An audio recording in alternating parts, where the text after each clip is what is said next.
Word has come that Kate Smith, whose singing of God Bless America imparted this nation's hopes in peace and war, has died in Raleigh, North Carolina. Kate Smith, dead at 79. Correspondent Bernard Goldberg will look at this remarkable American later in our broadcast. Good evening. This is the CBS Evening News. Dan Rather reporting. Today's top story is Warren Burger is out as Chief Justice of the United States, promoted to Chief Justice William Rehnquist, first appointed to the court by Richard Nixon. Up to the Supreme Court to take the Rehnquist seat, a deeply conservative appeals court judge. White House correspondent Leslie Stahl begins our coverage of how today's Supreme Court changes may affect the law of the land for decades to come. The president's announcement was one story that didn't leak ahead of time. It came as a total surprise. Today, I received with regret Chief Justice Burger's letter formally notifying me of his retirement. In moves that are not expected to sharply alter the philosophical makeup of the court, the president chose its most conservative member, William Rehnquist, to replace Burger to become the 16th Chief Justice. I wouldn't call it the culmination of a dream, but it's not every day when you're 61 years old that you get a chance to have a new job. Rehnquist was the youngest member ever named to the Supreme Court when President Nixon chose him in 1971. An intellectual, graduated first in his class at Stanford Law School. Despite a chronic back problem, he told the president he was in good health. Mr. Reagan chose federal appeals court judge Antonin Scalia to fill the vacant seat on the court, a conservative who agrees with the president's philosophies. His great personal energy, the force of his intellect, and the depth of his understanding of our constitutional jurisprudence uniquely qualify him for elevation to our highest court. 50 years old, Scalia would be the court's first Italian-American, born in Trenton, New Jersey, has a law degree from Harvard. For somebody who spent his whole professional life in the law, getting nominated to the Supreme Court is the culmination of a dream. For 78-year-old Burger, it is the culmination of a 17-year career on the Supreme Court. He said he's giving up his lifetime appointment to devote full-time to a job he already holds as head of the committee for the 200th anniversary of the Constitution in 1987. One of my staff informed me that I had logged 105 hours that week. Now, 80 and 90 I can handle, but I'm getting a little too old for 105. White House officials say this was one of the most significant decisions of the Reagan presidency because it will ensure that Mr. Reagan's influence over American society will extend well beyond his tenure in the White House. Leslie Stahl, CBS News, the White House.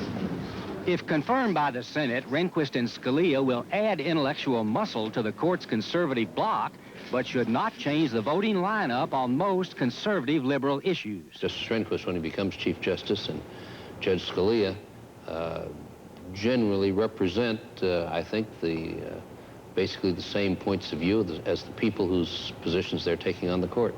Burger's replacement by Rehnquist amounts to musical chairs between conservatives, but Rehnquist has always been more persuasive and consistent in his conservatism, and as Chief Justice, those views should carry more weight. Scalia's vote should duplicate Burger's in many instances, but as a Catholic father of 9, he might be more adamantly against abortion, and the news media has been on the losing end of several of his First Amendment decisions. Liberals tended to bemoan both appointments. The new justice is another Rehnquist so far. He is against affirmative action. He is right to life. He is not for school desegregation. A dangerous double whammy and threatens Roe versus Wade and the woman's right to choose. The major change will apparently be in the fact that Rehnquist and Scalia are persuasive conservative thinkers whose views may now carry more weight. Senate Democrats charge that Rehnquist would be a divisive symbol as Chief Justice. The question is, can a man who has an extreme right-wing ideology manage the court in a fair and balanced way that will produce majority decisions? But Supreme Court nominees have rarely been denied Senate confirmation because of ideology, and these nominees' credentials seem solid enough to make Senate approval very likely. Fred Graham, CBS News, Washington. Today, my CBS News colleague Bill Moyers was in Washington for a rare one-on-one interview with retiring Chief Justice Burger. Bill? Dan, back in January, the Chief Justice decided the time had come for him to sit down for his first hour-long interview on television. He told me then he wanted to talk about the Constitution and how the nation would celebrate the document's bicentennial next year. We set the interview for today at 2:30 p.m., but he was a little late for reasons that are now clear. Mr. Chief Justice, you've just come back this very moment from the White House where you announced your retirement from what many people consider the most powerful judicial post in the world, Chief Justice of the United States. Why? Chiefly, if not entirely, so that I can devote my full time to the work of preparing for the celebration of the bicentennial of the Constitution. Did the President of the White House prior to this decision influence you in any way? Were they Not eager? the slightest. Not the slightest. I think he was, I won't say shocked or stunned, he was very surprised. The court is shaping the future. You're walking away from the power to create tomorrow. Well, I've had my share now for 17 years of what you call having something to do with the future. It's, I don't believe judges or justices should stay around forever until they're carried off. My health is good. But people are going to say, there's nothing in the world like the Supreme Court, and he's giving that up when he didn't have to. Well, there it is. Back in January, Dan, Mr. Berger sounded as if he looked forward to turning 80 next year on the same day we celebrate the bicentennial of the Constitutional Convention, and to do so as sitting Chief Justice. Obviously, he changed his mind. Bill, subject matter aside, how did the Chief Justice seem to you today? The man I saw in January was courteous, polite, witty, full of vim and vigor. The man I saw this afternoon was courteous and polite, but there was a great deal of the vim and vigor that were not there. He told me he was tired, and I could see it in his body, in his eyes, in his hands, that he'd worked a couple of weeks ago 105 hours in 1 week. I think he is close to fatigue, certainly weary, and I don't think he wanted to take any chances on his health. I think that's the reason. Thank you very much, Bill Moyers in Washington. CBS News will broadcast a special report on the changes at the Supreme Court at 11:30 tonight, 10:30 Central Time. In a ruling today, the U.S. Supreme Court gave the Federal Food and Drug Administration wide discretion in the way it handles some types of food contamination, such as unavoidable pesticide traces. The FDA has been using informal safety levels case by case. The High Court today rejected requests by consumer groups for formal FDA rules that would require public comment and review. At the Sears Financial Network, come to a center at Sears or a member office for advice you can trust. I live naturally, always have. So, when my doctor said Metamucil keeps you regular naturally, I gave it a try. Metamucil's fiber is my doctor's choice. It's a true natural laxative. So these days, I'm my regular self, thanks to Metamucil. Trust is a delicate thing, not easy to come by. So knowing more doctors trust Metamucil makes me feel better than ever. Natural fiber Metamucil. It's tried, true, and trusted. Kate Smith, who died today, underwent 2 major operations this year. In recent years, she was in the news chiefly for health matters. But correspondent Bernard Goldberg recalls for us that once upon a time, and for a long time, there were, in a way, few bigger influences on this country than Kate Smith. She had no formal music training. She called her voice a God-given gift. It was a gift Kate Smith passed on to America.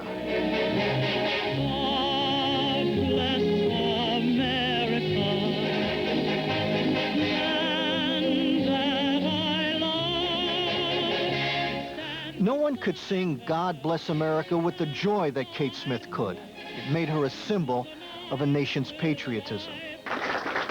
In 1976, she suffered brain damage during a diabetic coma. She had trouble walking and talking ever since. In 1982, President Reagan gave her the Medal of Freedom, the nation's highest civilian award. Kate Smith had been one of America's most popular entertainers on radio during the 1930s and 40s, and once, when President Roosevelt introduced her to the King of England, FDR said, "This is Kate Smith. This is America." Death came this afternoon of respiratory arrest. She was 79.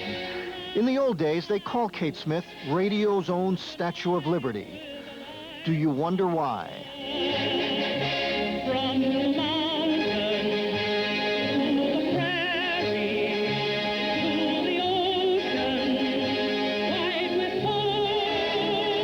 Bernard Goldberg, CBS News, New York. That's the CBS Evening News for this Tuesday. Until our special broadcast about today's Supreme Court developments at 11:30, 10:30 Central Time tonight, Dan Rather reporting from New York.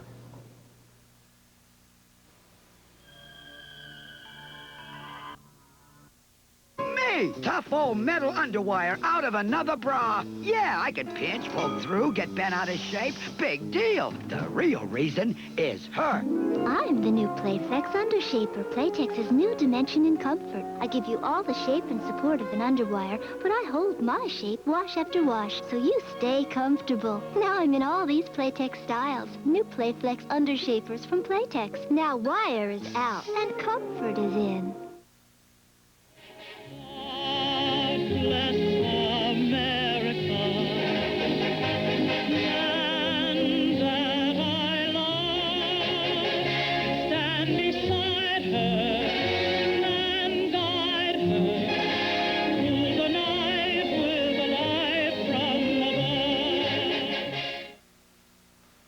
I'm Maria Shriver. A rare talk with rock and roll legend Jerry Lee Lewis, plus comedians Alan King and Steve Allen. Tomorrow on the CBS Morning News. This is CBS.